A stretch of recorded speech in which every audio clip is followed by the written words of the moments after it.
All right, here we are. We are Do We Belong versus Nine Realms Ravens. And to start off, pick band phase. Over on Nine Realms Ravens, we have AMC and Cabrakan. So far, Do We Belong has taken out Kali and Iset.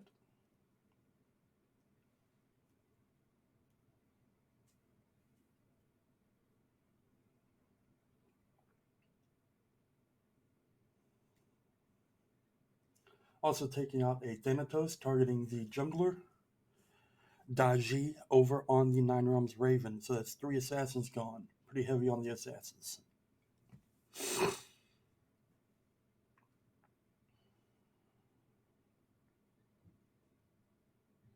For Do We Belong, we have the Hockey over in solo. Blaze McBain is in jungle. Crimson Clown is at ADC.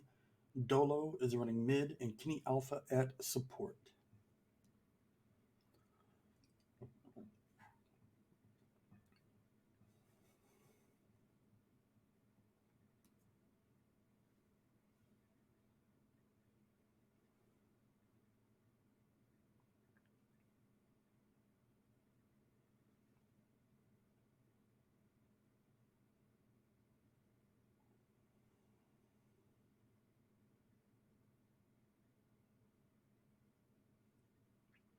First pick by Forest Dragon 42, Neja. So despite the three assassin bands, or maybe because of three assassin bands, they go ahead and take an assassin top pick. Hockey picking up Cupid. This is likely for Crimson Clown, as Hockey is again the solo.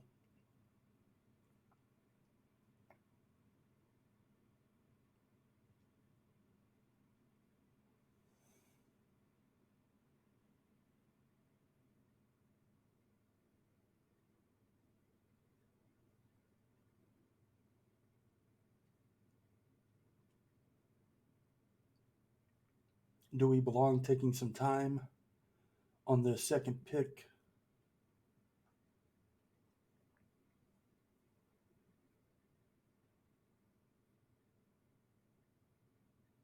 And comes down with the Atlas. Now, Atlas can be a wonderful flex pick. That can be a support. That can be a solo. If you are crazy enough, that can be a mid.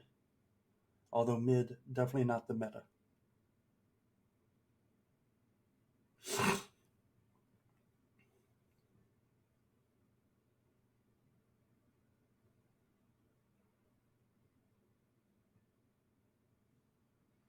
Magical Frog coming through with the Yamoja. That is more than likely support pick.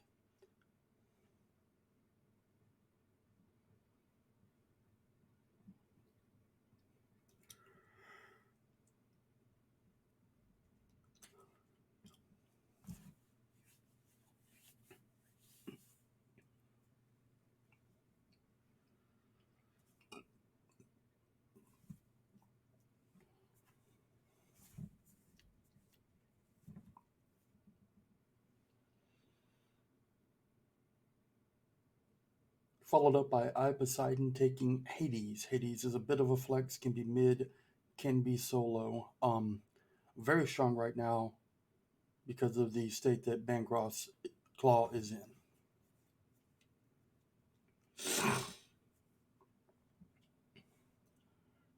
Crimson with the final pick of the first round before we get into the second sets of bands.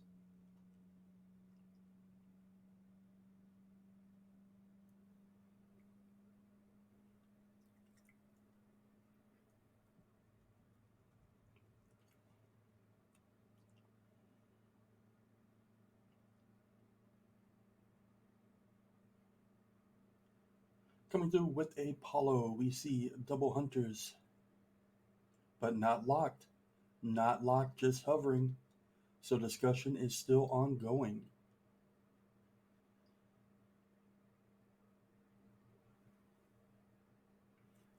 Double hunters is a good idea, especially when you have zone control like Atlas for objective clear.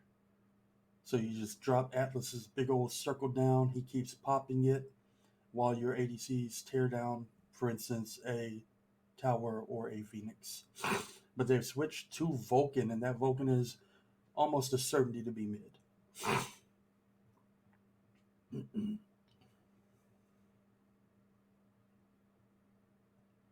Vulcan is an excellent pick in mid. He's a little more safe now that his backblast can't be stopped, which is important, especially if he's playing against a Hades in mid. If he gets trapped in that ultimate, he can use it to try to get out, as long as he's on the edge of it. Also, pressure. Wave clear, good, but immense pressure. Guan Yu banned out by Nine Realms Ravens. Persephone taken away from the mid, along with Chiron. Persephone has a lot of long range, very good CC, can chunk, and then Chiron, if you're, for instance, trying to lock people down with your Atlas, has cleanse and has heals, so getting rid of that, pretty good. And then the Lancelot is taken off the board. Odin coming through, so Odin can flex solo or jungle. This is probably going to be in the solo, which then tells us that the Atlas is in the support. So the surprises or the power of the flexes is kind of done now. Mostly should be able to look at that roster and know where each god is going to be.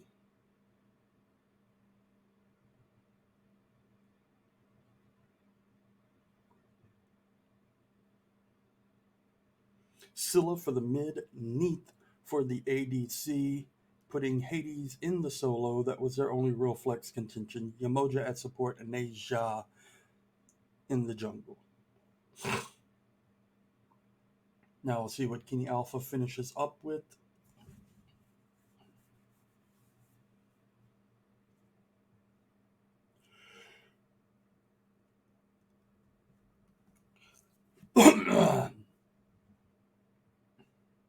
Within a Willix, Hades has a small jump that you can pull from. I don't know if Scylla's is considered a jump or not. I don't know if she can be targeted when she goes under. And of course, Cryptus is CC immune when she goes under, so even no matter what is classified as, Willix isn't going to be able to get it. But Vulcan has a little bit of knockup in his kit, and Atlas pickup should be able to set up in a Willix Ultimate as well.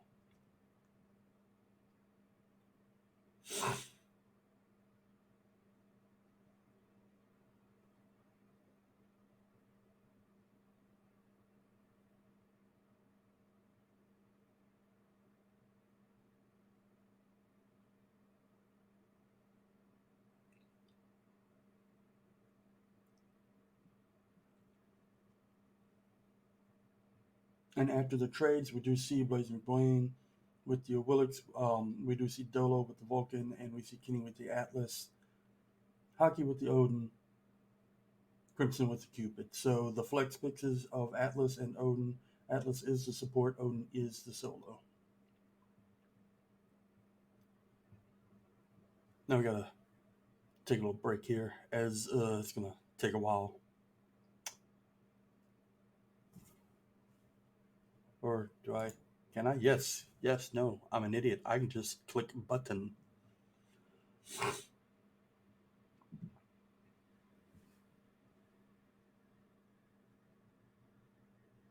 That is a lot of stars on that Scylla, but almost as many stars on that Cupid.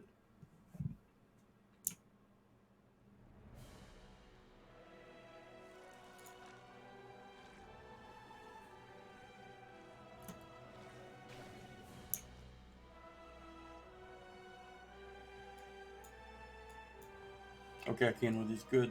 Okay, so how do I want to set this up? I want to go boom, boom, boom, boom, boom, boom, boom. No, grabbed the wrong one. Boom. There, now I can put everybody where they need to be. Did that pull it up top too? Yes, it did. And now what do we need to do here?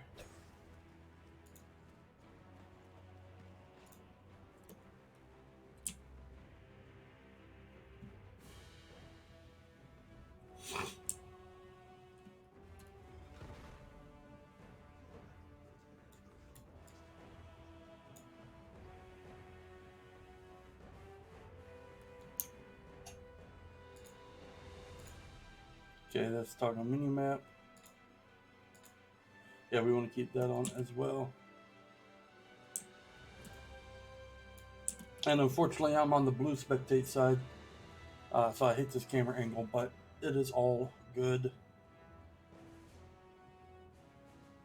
I mean, I can rotate, but I can only rotate so far.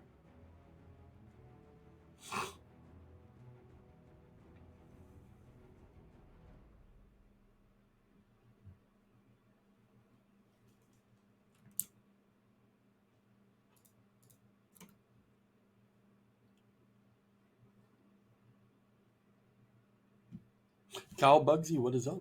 Welcome to the live stream. We're just going over a review of my team's play in week 3.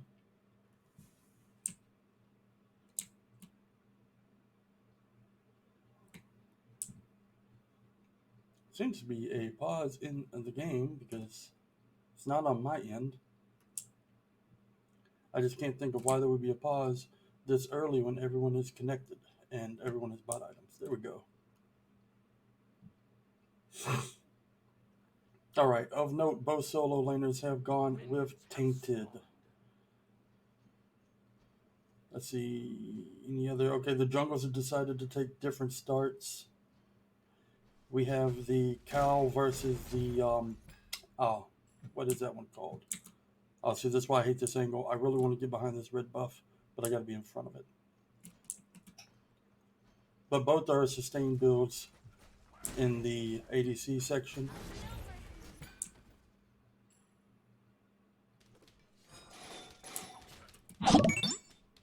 Boom. Thank you for the follow, Kyle Bugsy. All right, we're going to see. Usually the most action is in mid right off the bat because you're getting a 2 for 2. And the wave clears can be drastically different.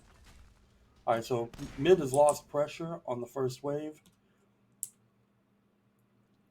I am wonderful as always. Blaze is having to go back immediately to Harpies at low health. I'm kind of surprised that they didn't invade on those Harpies. Dolo is pretty much stabilized in the mid. Once he got level 2, his clear improved drastically. So much so that he's going to be aggressive here. First totem went the way of 9 realms.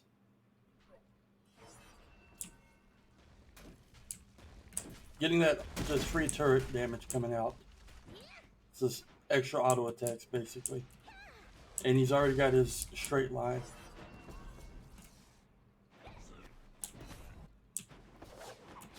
Alright, now they're coming in trying to get this Nejad trapped up.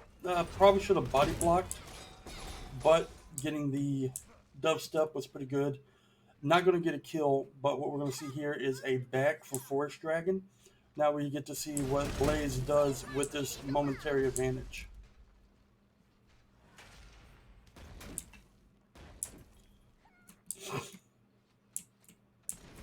Going for the side Harpies. Nice little XP. He hits 3. Meanwhile, a Willock still in base. And invading on the red, which can be huge. Going in solo, I kind of thought that Dolo was going to go in with this. Takes a little bit to clear, but it's knocked it down. Now this is a big advantage. That's XP that mid and jungle aren't going to get, along with the power of that buff for the wave clear. So we see Dolo's already jumped up to 4. Scylla just now hit 4. Meanwhile, we're coming over here to defend the purple.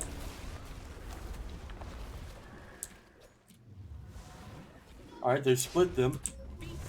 Big jump for the catch on the Yamoja, and that's a kill there. Nejad dives in. This is probably bad for the Nejad, but Nejad does have help. So a lot of poke coming through AoE. Got Crimson and McBlain low. 2 of those auto attacks there. Off the turret. A good return kill by Forest Dragon, but Neja does get picked up by the Atlas.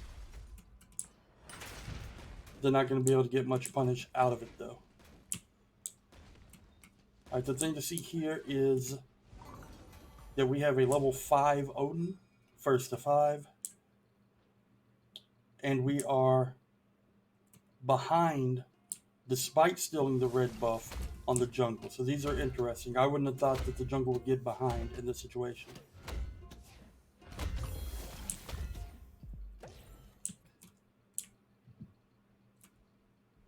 Scylla is getting her push advantage here, but she didn't take it fast enough. So this shouldn't be a problem. Dolo should just be able to make all these minions go away. Priority is always a big thing, especially wave priority. Like right now, Scylla is able to go get these right side if she wants them, or go ward because Dolo's stuck on wave.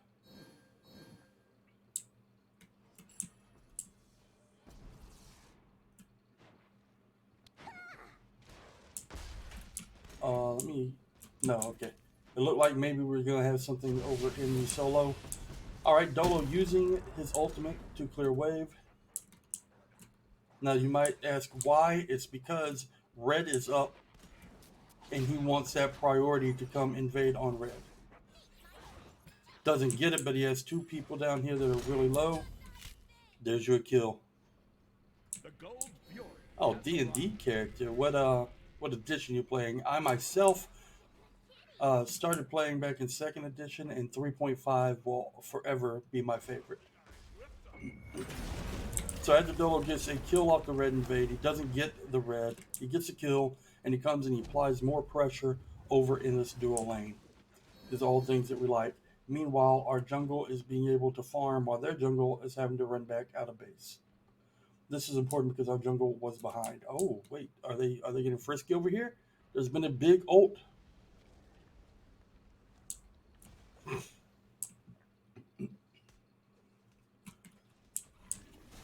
Dolo backing now. They did get the ultimate out. I didn't see what all else was used. But they got the Emoji ultimate out. And you have Blaze McBain here, ready to pick up this wave. Shepherd Druid. Yeah, I suffered the curse of always playing human. Once again, comes out and just clears a wave with that ultimate. Dolo does. So now he's got the priority on the wave. No, human. I just, and he's using that priority to come over once again. Too late to affect anything with the actual buff itself, but got some good damage off.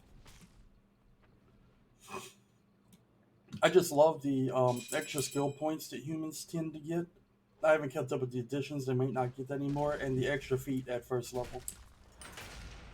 It just lends to so much versatility. Alright, Dolo is going off on the Scylla, but he is a little overextended when the Neja comes, but Neja misses. Boom. Oh, any of the demon races, like Tiefling, super powerful. Probably fun to roleplay as well. I really get into the roleplay aspect, even more so than just the playing the numbers. Here we have again the second red they've stolen, and when they didn't steal it, they still were able to get kills.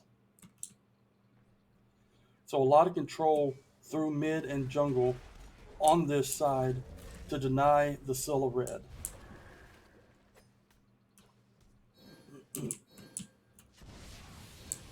Where's this ult going?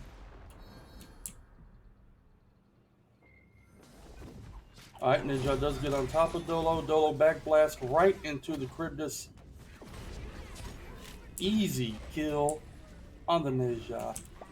Now, you have to be very careful because both teams have a good amount of AoE, and you have all of these small, tight places that you can get caught up in.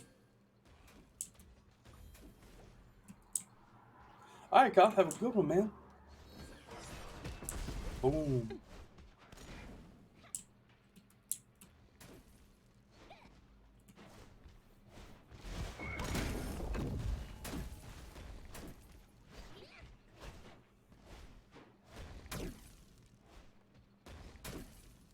a little cold, getting them shivers.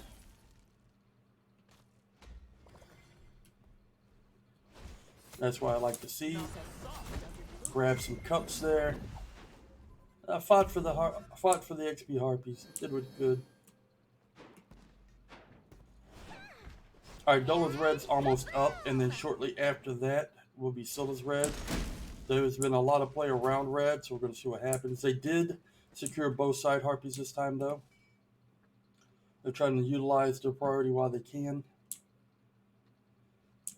Red just taken, and immediately we see 3 of DoWeBelong. But we also see this time 4 DoWeBelong, 5 DoWeBelong as Odin teleported in.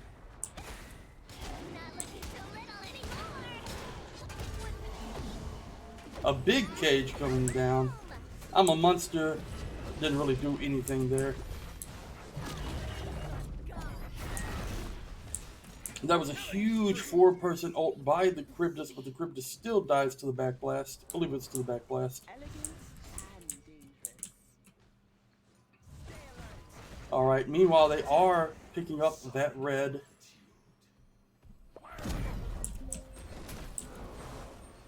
Hades still giving chase though, but we're getting some good poke damage by Dolo.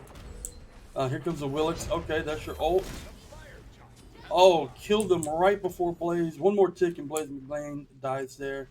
He is running for his life from the Yamoja, and he looks to be out clean. We still have Odin here, but he's going to run into 3. Let's see where the ult goes. The little jump might have actually got him out. Blaze playing super low here. Got the ultimate, though. I am not sure. Blaze dies for it. No return kill. Okay, so like on a technical aspect, the ult was good, but didn't have the hit points. Probably should have backed and had already been gone. Alright. So we did get the obelisk up, and it's going to go in solo lane. I think that's probably my favorite lane, especially early game, to get Trebuchet.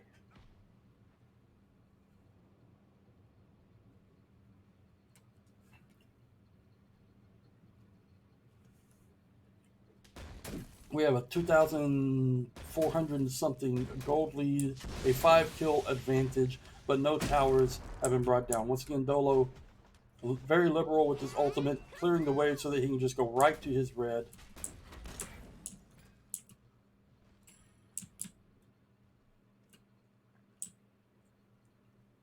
Something could be said about communication here because we're going for a greater Scorpion, and Dolo is not going to have enhanced red because he's already taken his red.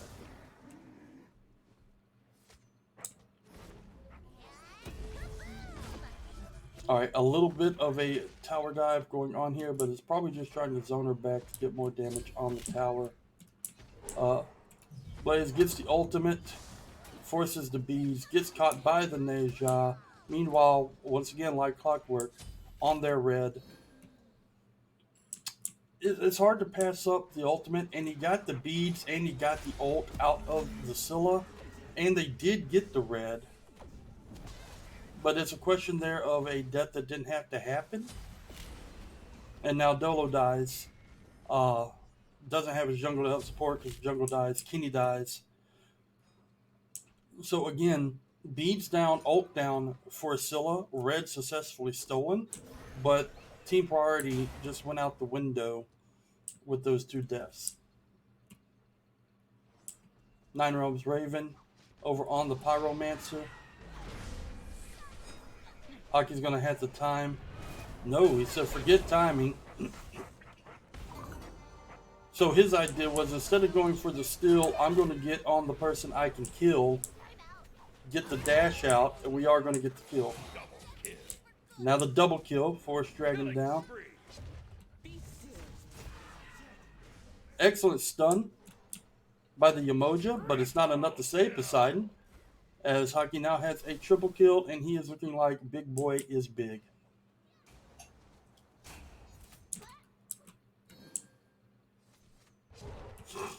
And it's only fitting that Hockey was on the Scylla. If we go back to week 1, game 1, Hockey's Cthulhu was on Merlin every time Merlin wasn't in Fountain.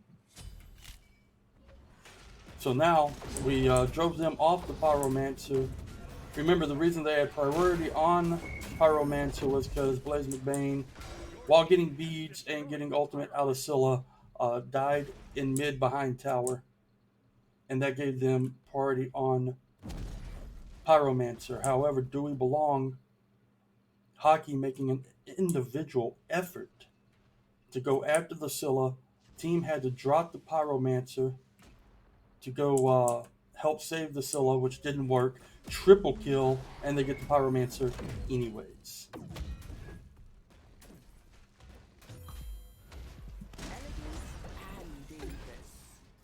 Okay, a little bit of confusion there. We did secure the red, but we had Dolo doing no damage because no one was in the red pit, while we had support picking up and holding so the damage could be done.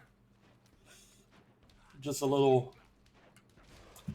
very small. It's not that huge. It could have mattered because it could have stole red. But in the end, DoWeBelong gets away with that small miscommunication.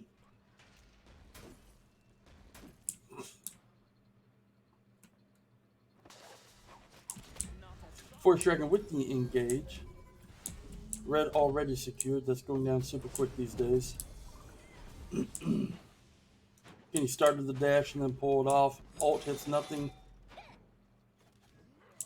Dolo taking the safe route back to the wave. That back blast is just clearing so easily.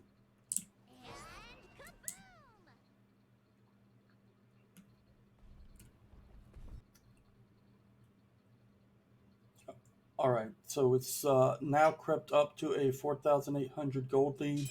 7 kill differential. Still no towers at the 15-minute mark. Still no phoenixes. You wouldn't expect that at the 15-minute mark. And we finally decided to push the trebuchet down the solo.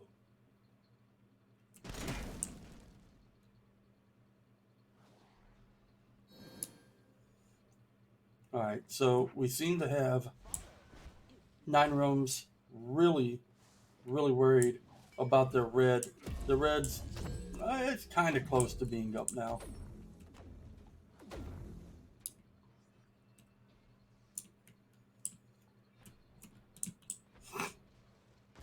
Alright, Dolo with a little poke damage on the Neja. Just a little bit of let you know I'm here. And we have a Vulcan ult incoming. Red secured by DoWeBelong. So even when they bring 4 members of the team over, they still can't keep their red buff. And now off of this, 9 Realms Raven has backed up. Hockey has decided to teleport over. Hades is still in the right side getting cups. This Gold Fury being slightly contested, but Hockey only lets so much range happen on that Cryptus ult. They've seemed to have dropped the Gold Fury, finally called off just so they can fight. Blaze does die to the Cryptus.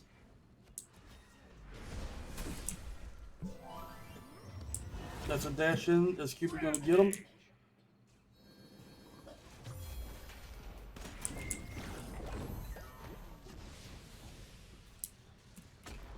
Oh, that almost clipped the Poseidon. Okay, well, then there goes Hockey with the bird bomb, getting the double kill. So 3 for 1. Now you can go back. You still have enough people. Only really Hockey's low. He would be the only one that would be tanking, so you can just bounce it if you need be, or let somebody off tank it. This is going to be a free Gold Fury. And when you get those Gold Furies, I actually did not just go ahead and grab the Oracles.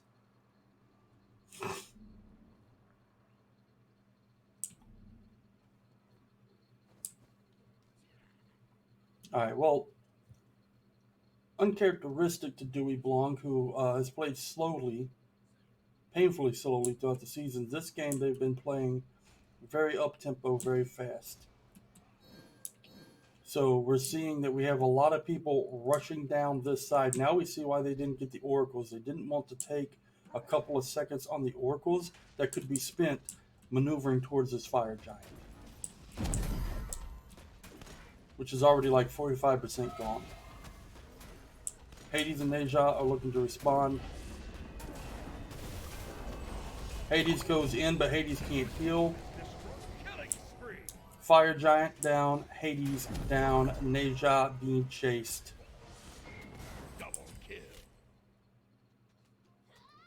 Crimson picking up a double kill. And immediately 5 to the solo side. Blue buff stolen.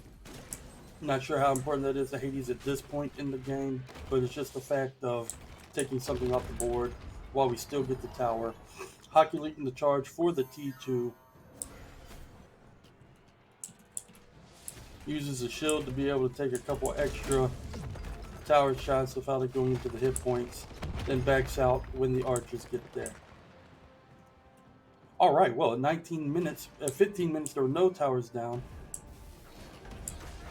Oh, meanwhile, a tower did go down in duo lane. That did clip the Umoja. Kenny did go down.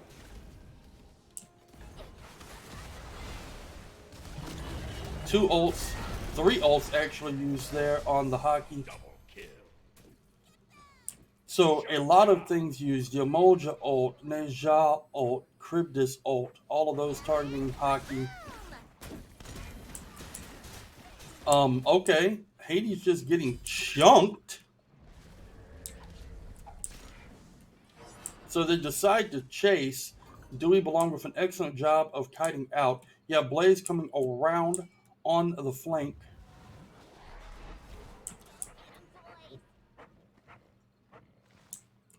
And now they're going to be able to strip away the speed buff. Meanwhile, big waves coming down towards the Phoenix side.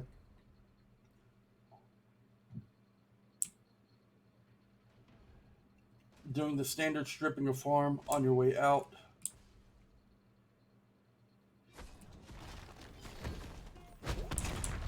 Dolo at 17, Crimson at 17, Hockey at 18, while 315s are the top for 9 Roman's Raven. This leading to a second Pyromancer. Now we're backing up, Hockey grabbing the cup, Greatest Scorpion being taken, which means now Dolo's actually going to get an improved red buff. Enhanced. Alright, use the ultimate to push them off of this farm, but there are also 3 of them grouped and now they're just running back. So that keeps them from looking to move in towards our side of the map.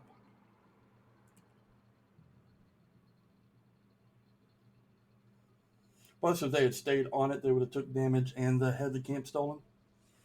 A lot of damage on the duo side.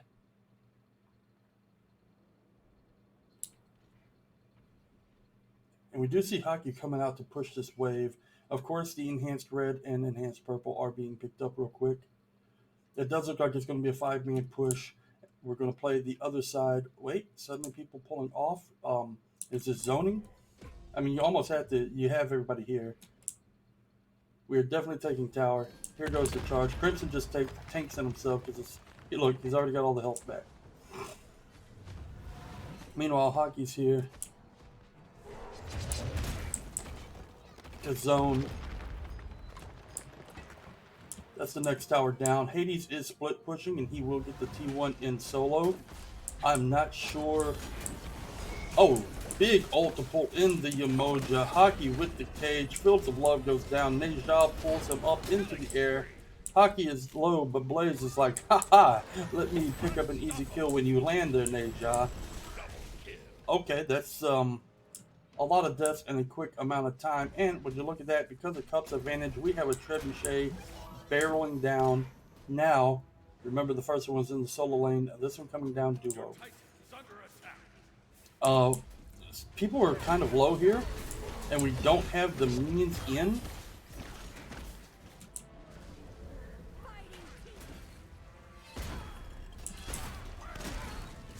So I'm not sure that this was the best attempt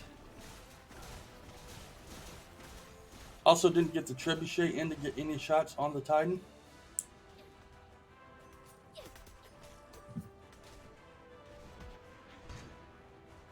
Did not get down to half health though. The only tower left is the mid T2. This is coming out to be a Primal Fury. Primal Fury is going to help you clear camps, and one of those camps is the Fire Giant, which just came up.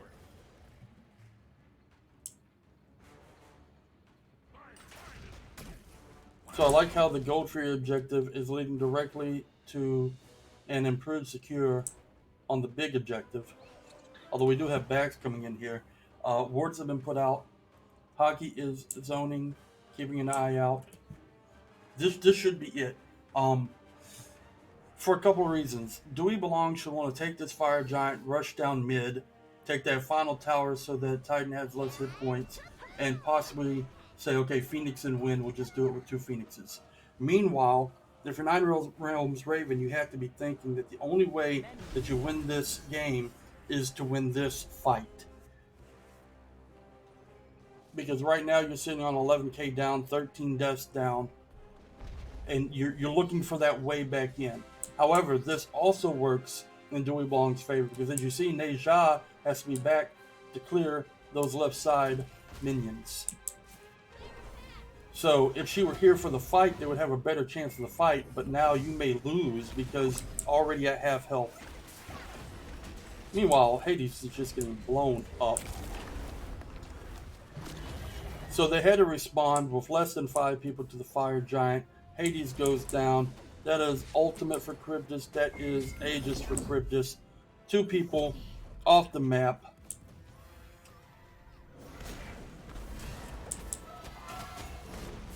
Fire Giant being melted. Can you melt fire? Anyways.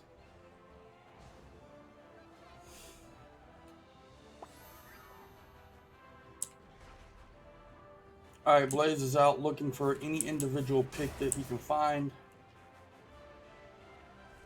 They said, to hell with the middle tower. We're just going to knock down a Phoenix.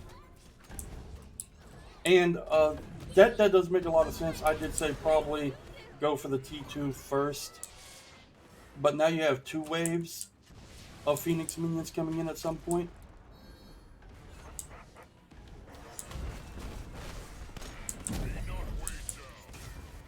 Alright, Kenny getting out. Now we're going to go for this T2 tower.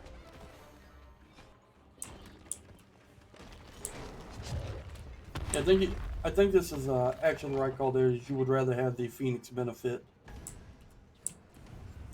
Because now they have 2 sides to worry about these Phoenix minions while they set up for their sieging mid.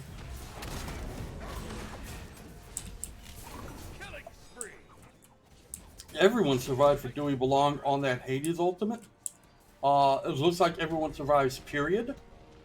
Hades did not take so much damage in the ult, but got blown up immediately afterwards. We do have the left side Phoenix up, but we still have pressure on right to those Phoenixes. And if they don't respond to left, this way they are responding to left, but if they don't respond to left, these fire minions would take it down.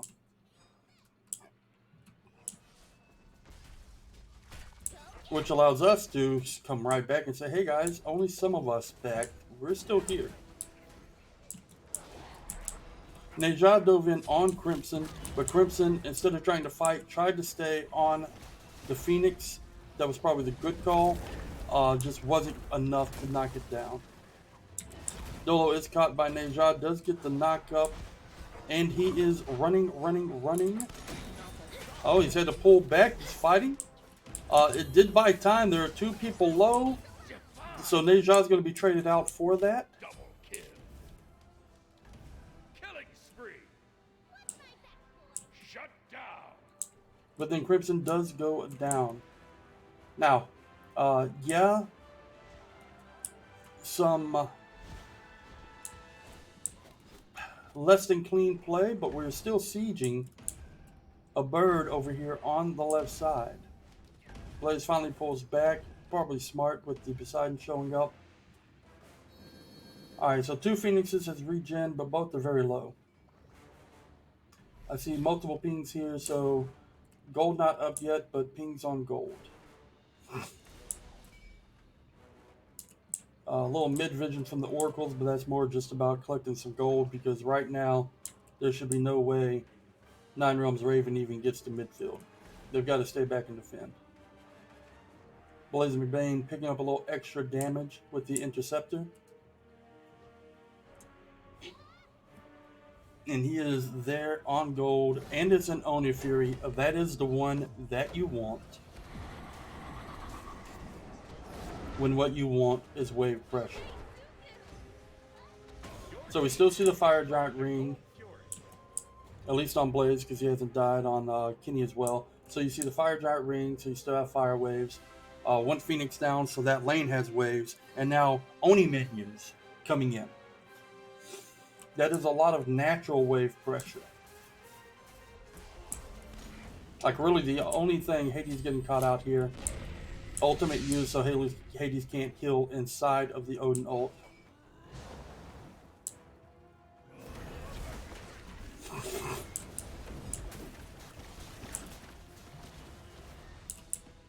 Alright, so while the Phoenix is low, they're just diving in hard on it. They are actually being pushed back off of it.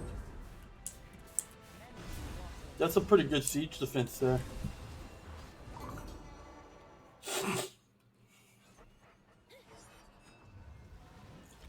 But meanwhile, Right Phoenix just came up only to get mowed down by the minions because of all of those minions advantages that I named off earlier. And mid was brought down. Blaze is just going straight in on the Titan. Gets away from I'm a Monster. But instead of having like 50% health, that is now like 20% health. Team goes in, Odin Cage, GG, WB.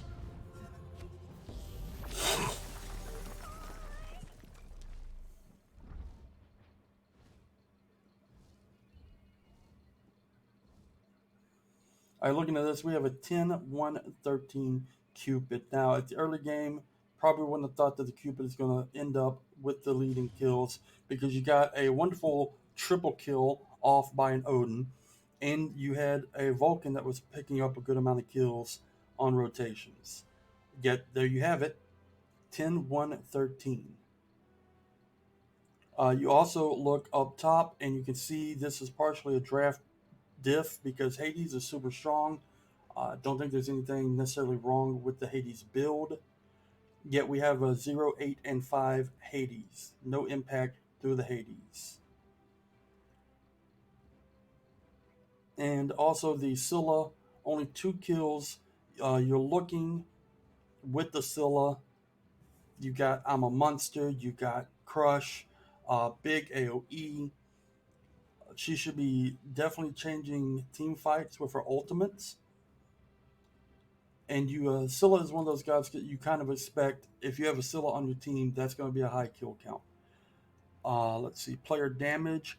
Also, only 11,000 player damage. Really, the damage was coming out of the Cryptus and out of the Neja. And the Neja had to pay a death tax 9 times to collect those 5 kills. Look at wards. Everyone on DoWeBelong had over 10 wards. Meanwhile, Poseidon was 6. Force Dragon with 9. Almost there. But it's not just that. As you see, Dolo with 20 wards. So this is a lot of ward advantage here. A lot of ward advantage. Basically 20, 15, 15, 14. They do win here 13, 12, 1 ward, but we've already got 5, 6 ward advantage. So that's still a 5 ward advantage. And then 11. So that's 7 and 11. That's a 12 ward advantage over the game. Now, just blindly putting wards out, I mean, it's better than not putting wards out. But as we see, there was a lot of vision control around fire, a lot of vision control playing around their red. I think this game was really just won through, even though first wave priority didn't go to mid, getting that priority in mid to constantly invade red led to 3 and 4 man ganks on duo, led to the setup for the first Fire Giant. So it was that control, and playing at the tempo and pace to execute those plans. All right, now come through here again.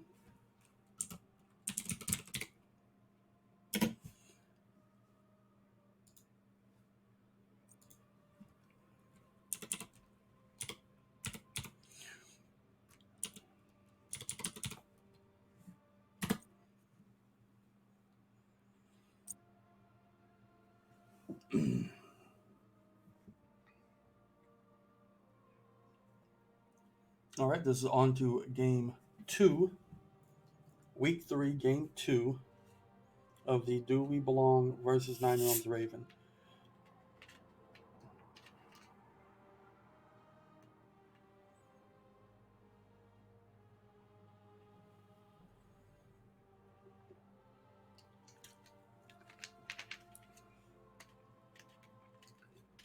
I had to look and make sure I put in the proper replay because I saw an AMC and a Collie right off the bat again. Daji Iset taking away the Vulcan from Dolo. Like I said, I really feel that a lot of that pressure from mid allowed the rest of the game to flow. So I'm going to say that was a good ban there on the Vulcan. And taking out the Thanatos. Once again, Do We Belong taking away two jungles, showing respect to Forest Dragon 42, and they ban out the third jungle themselves.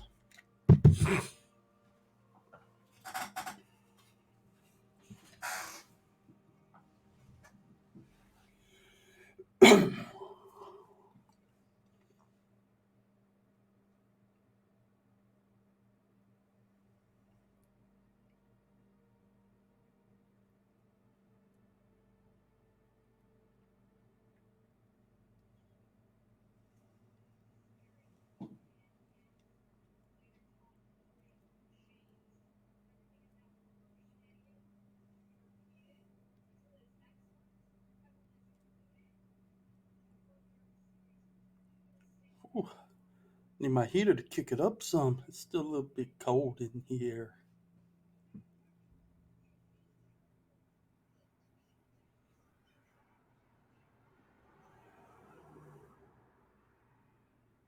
Um, First pick. Hello.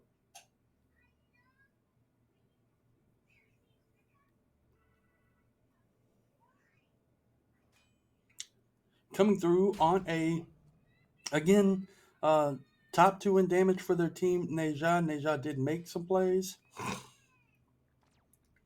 They did let the remember ended up being 11-1 and whatever Cupid through.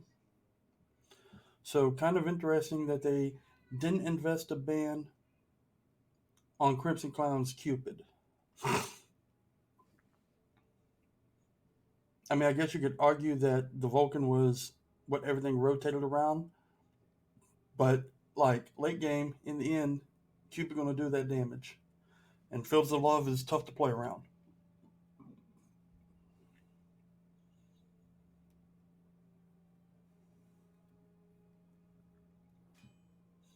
And an Artio. Artio's strong in the Neja because you can stop the dash. Persephone, which didn't make it through last time. And Artemis. Artemis CC immune ult with multiple stuns. That's pretty strong. But Artemis with no mobility. So once you get on top of Artemis, as long as you can survive the ultimate and the follow up damage from her during that time, well, then she's got nowhere to go.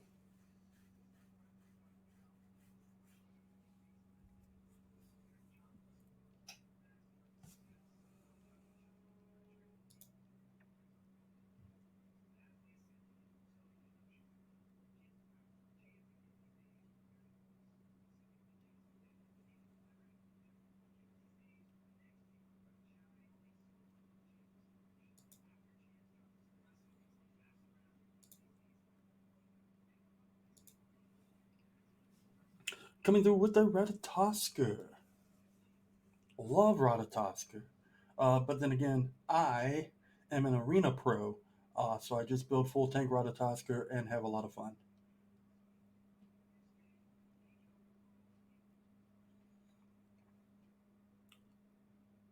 I do like Ratatoskr. You get that semi-global type of ultimate along the lines of what you get with a Thor, along the lines of what you get with Thanatos.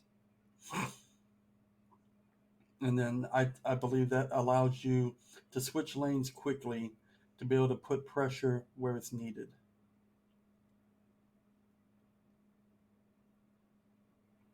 All right, we are back to the bands, and we're saying, no, sir, we don't want to see a Lancelot. We want to see a Lance of none. By the way, guys, there will be a YouTube tutorial, a YouTube guide that I'm doing on Lance a lot. Okay. Um, it's a pretty easy guide. To understand Lancelot, you have to understand what he does. And what he does is he lances a lot.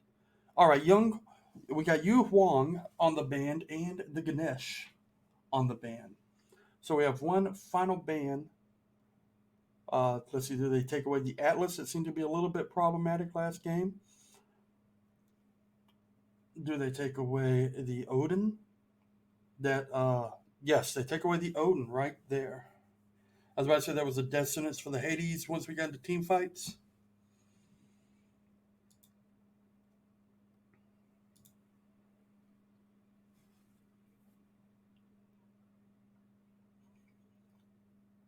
So they assume Artio at the support, which is a good assumption because she's going to be support or solo. And they're saying, you know what, we're not going to, even if that Artio is solo, we're going to ban the Odin just to make sure. Which brings to Guan Yu for the solo. Guan Yu's got those heals, like those heals, tanks efficiently, shreds tanks efficiently, and can backline dive with ultimate efficiently. Guan Yu is strong at a lot of things.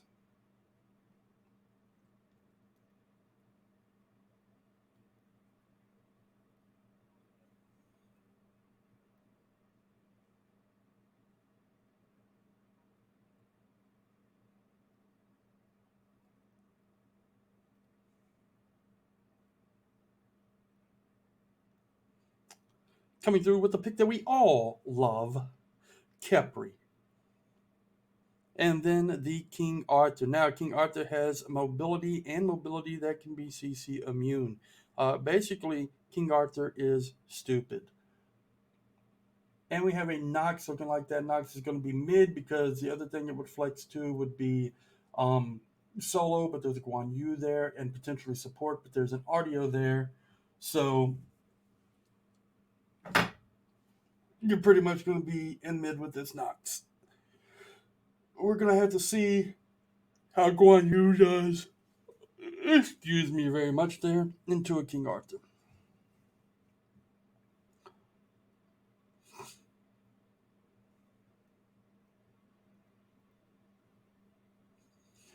Does not look to me like last game. You could say that there was a draft diff because Odin Cage for the Hades, Vulcan pressure in mid is just intense. Late game Cupid, Cupid is one of the top hunters, and the only hunter that keeps getting banned is the AMC. It's very disrespectful to the Cupid.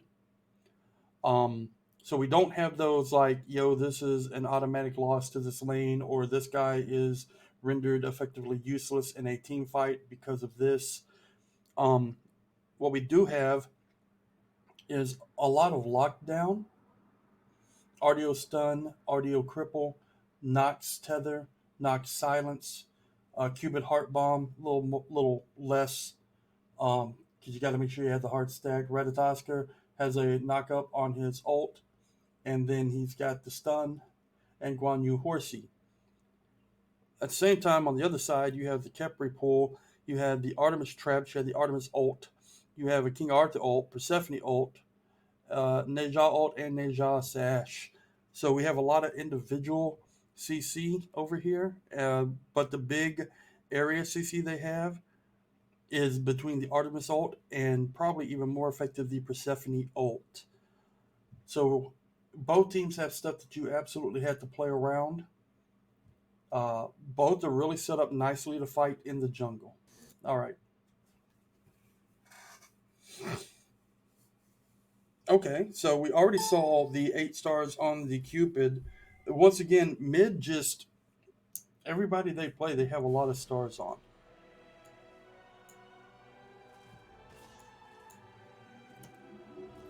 Okay. Alright, and then, oh yeah, I do it down here. That's how I do it.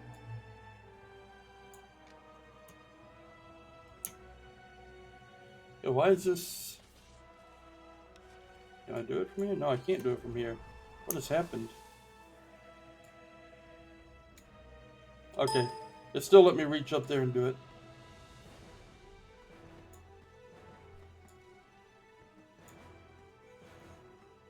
Alright, we got all those guys in place. We're going to go to camera. We're going to go to directed.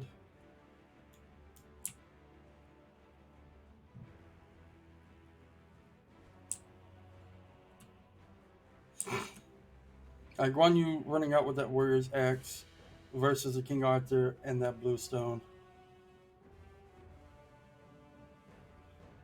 The jungle's deciding this time to at least start with the same jungle starter.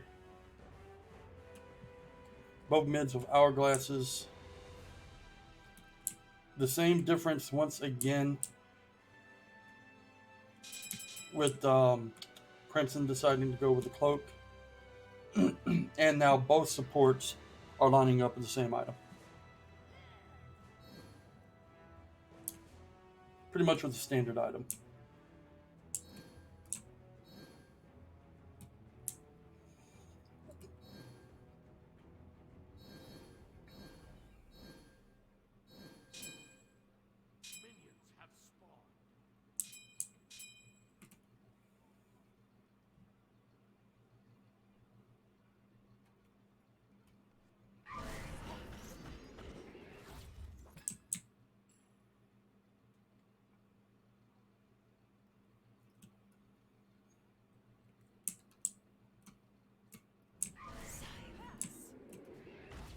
All right, basic start, speed to red. The other is red to speed. Debates on which ones is better. It depends on what you're trying to prioritize. Again, the first wave goes to 9 realms in mid.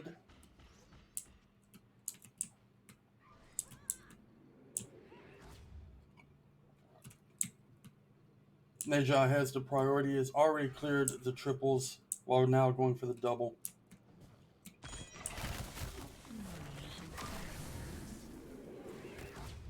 And now since they have that, heading right over to the totem.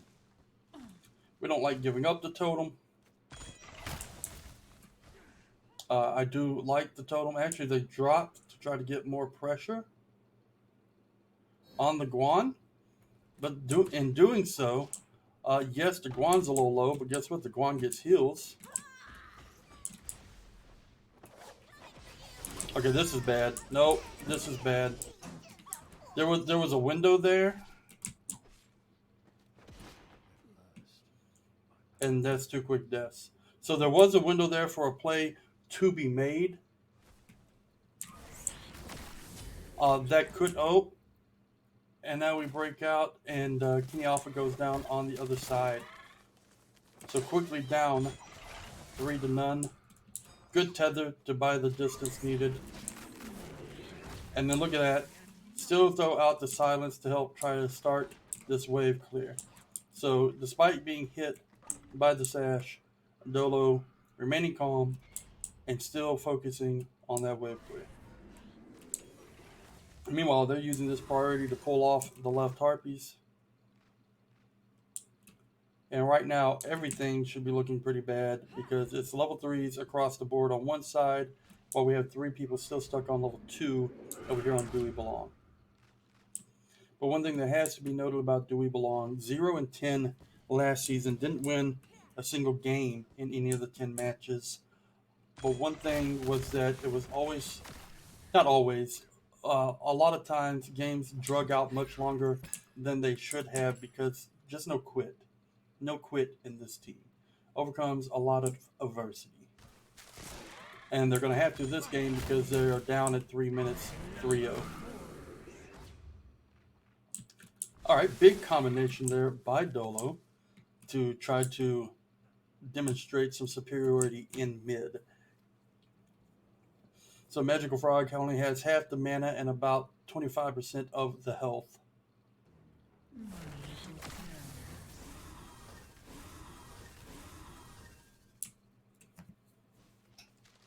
So we're going to see if there's aggression here, if Dolo goes for the wave clear, or if Magical Frog steps up and Dolo goes for the dash and engage.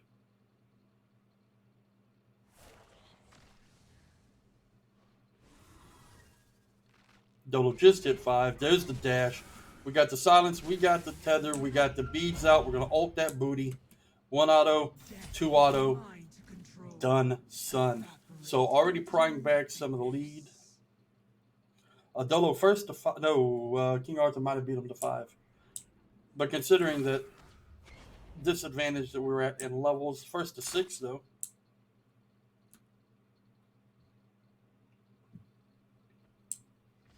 So that's a big individual effort in mid.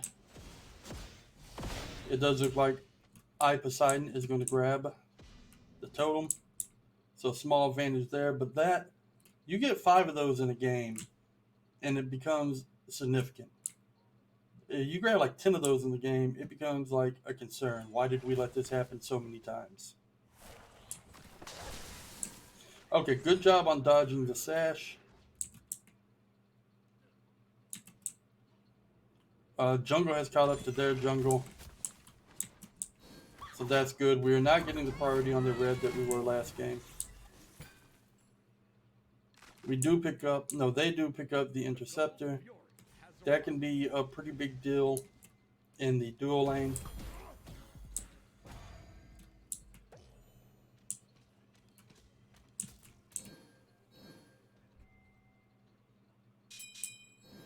They're falling back because their purple's about to come up. Meanwhile, we have the ultimate come in. We have Nox with the silence and the tether. Unfortunately, he gets the ultimate on himself. Blaze almost dies. So the good news here is that you have taken away the ultimate for the Khepri, which is huge. The bad news is that you're losing your ADC.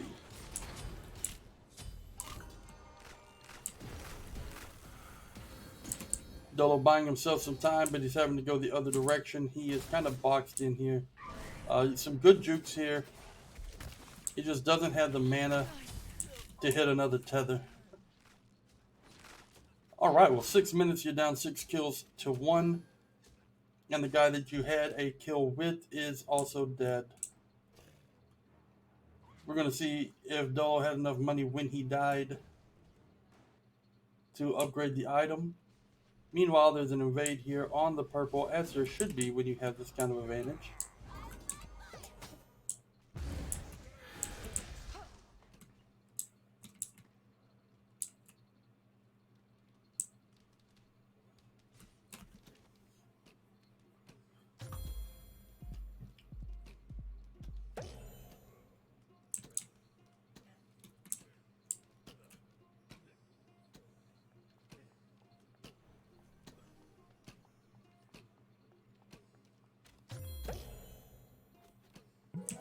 Actually got the stun on the Artemis from the Heart Bomb.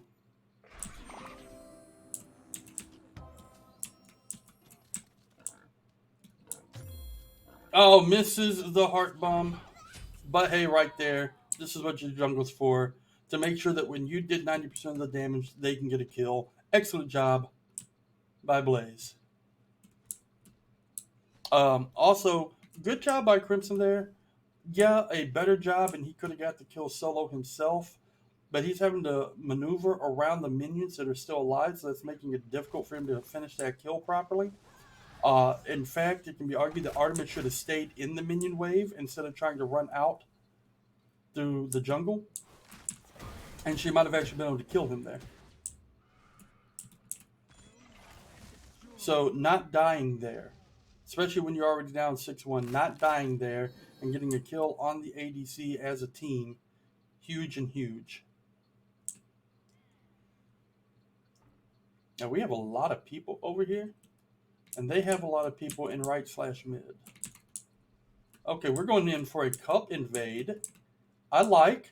We are behind, and we're saying, how can we get back into this? Hey, maybe we needed one more, right?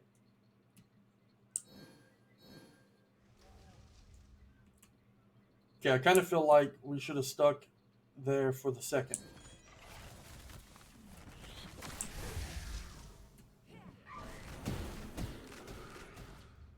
Especially since they came in and invaded our cup on the right side.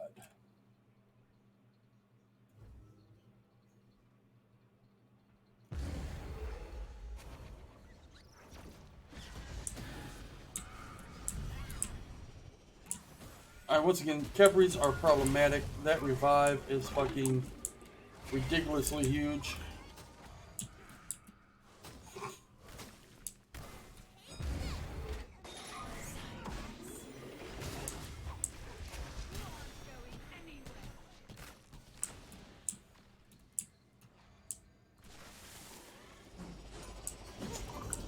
It gets everyone out alive, though.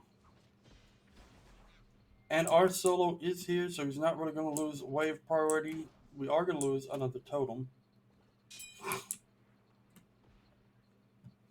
Alright, so you see, we've already pinged the cup.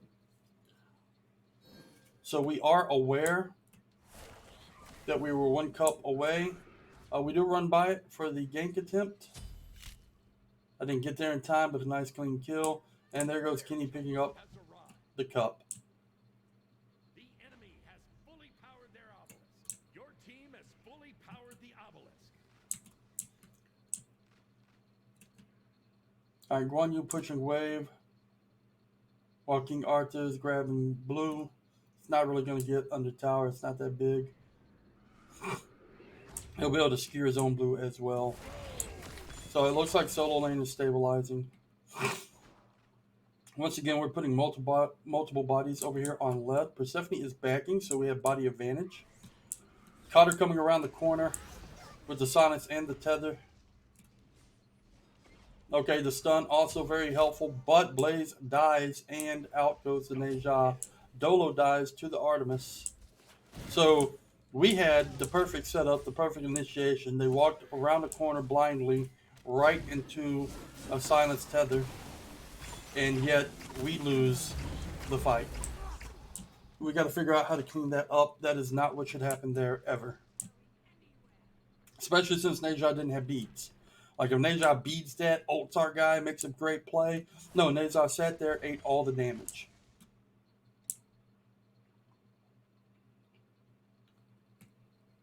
This is giving them an Oracle advantage. We do have a Trebuchet, though, pushing. So we're going to get, and they did let it get within range. So we're going to get some good damage here. Boom, look at that, chunking on the tower. They are sending over Artemis now to help try to knock this down. Fields of Love, just a little, but that should still be enough. Just a little bit of room on that Fields of Love for her to be able to walk out of it. Meanwhile, Trebuchet is right back to flinging, and you have a full wave, so this tower is secured. So we like that. First tower of the game goes in DoWeBelong's favor, despite being down 4 kills, despite being down 1,600 gold.